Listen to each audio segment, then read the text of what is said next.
Good morning and welcome to the 445 Productive Through Joy show with your host and your boy, Dr. Michael Datcher.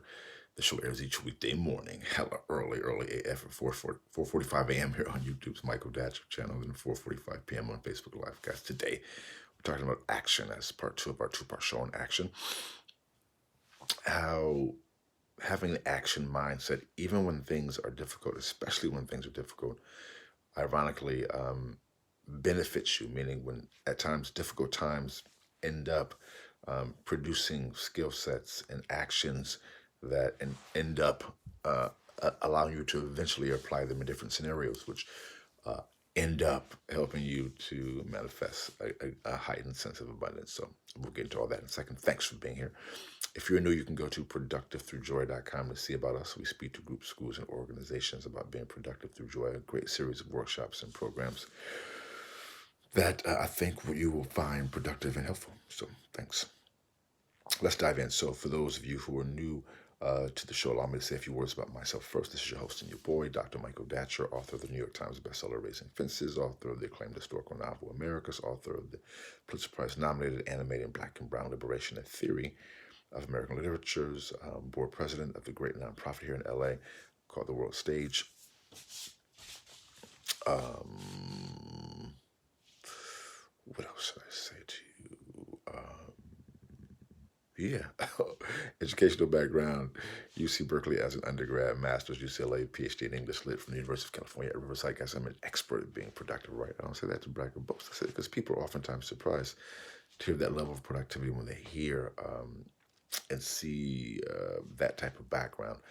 My own personal background, I am the product of a young woman who was assaulted at age 16.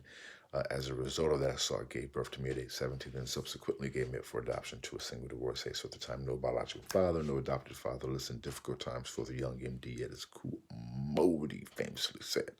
Ha, you like me now. And if I can be this productive and be so through joy, we know many people can. And that really um, inspires this show because we know it's not where you're from, it's where you're about to go. So thanks for joining us here. So let's dive in. We're talking about action today and building upon yesterday's show. This is part two of the show. Um, that action is going to come and go. I mean, you're going to have days where you're on top of your game, and that other days, other times, you are having a difficult time. I was sharing yesterday in yesterday's show just about that very thing about the last week. I just had some COVID blues days in this past week. It wasn't really top of my game.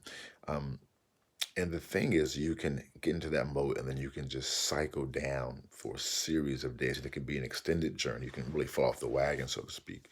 And so, point one is that you want to, when you see yourself getting off your game, you want to incorporate, institute, I call them rituals, but strategies to help you get right back on the horse, so to speak, quickly.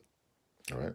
So one thing is that you want to make, I call them smaller decisions or smaller rituals. So you don't want to have what I would call not good days back to back. Meaning, if you have a certain set of principles that you live by, me getting up at the same time every day, for example, you want to work on not doing those things back to back so it doesn't become a habit because it's hard to get back if you have a very intense life, especially like many of us do in this particular tradition.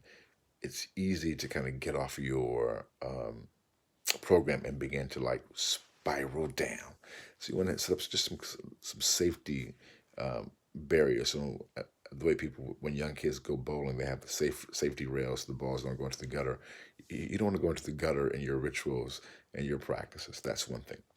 So one small thing is to be not to have back-to-back losses in the NBA. And LeBron James talks about that actually, like really fighting, being intense about not losing back-to-back games.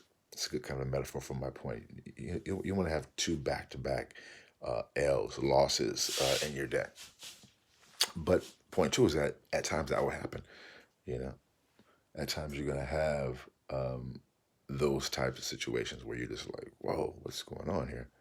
Um, and so, but when you have those types of situations and those types of days, then you want to recognize that you have got to not just get back on your program, but recognize what's going on with you. Maybe you were just going through a difficult time. Maybe you're just kind of doing some suffering. Actually, you may want to take a little second to make a change in your system, in your program, whatever it is. Um, and which goes right into point three. As you're making that change, as you do your own personal due diligence and see what's going on with you, check in with yourself. You then want to get back at it. You want to, uh, as we said on yesterday's show, do the things you did at first. Refine that passion because it's easy to get into a rut. For many of us who are involved in various types of activities, activist work, or any type of service work on top of your regular career, your regular job, you're raising a family. It can be pretty exhausting. I know a lot of days I'm just exhausted. I mean, truly exhausted. You know, I know I'm not alone in that. Many of us are exhausted, especially now, emotionally exhausted. So much is happening in the world right now. And so, but in that, you want to remind yourself that it is in those exhausted points when you don't feel like giving, when you just keep showing up, showing up for yourself, showing up for others. That's so critical. Just keep showing up. You won't always be your best. This week, tough week for me, challenging week. But I did just keep showing up. You know, I wasn't on top of my game, but so I was at 50%. But I was here at 50%, doing it. I didn't quit. That's the point. You want to fall off to the point where you quit. You want to keep showing up because sometimes you just have to get through the periods, and get through the emotional or the physical exhaustion that life can represent and just show up and then know that you will get through on the other side and you'll be able to return to that 100% productivity. But you can't get there if you quit. Boom, goes the dynamite. That's all we have for today's show. We'll see you guys win tomorrow, no, this afternoon at 4:45 p.m. Until then, let's talk about it and be about it. Deuces.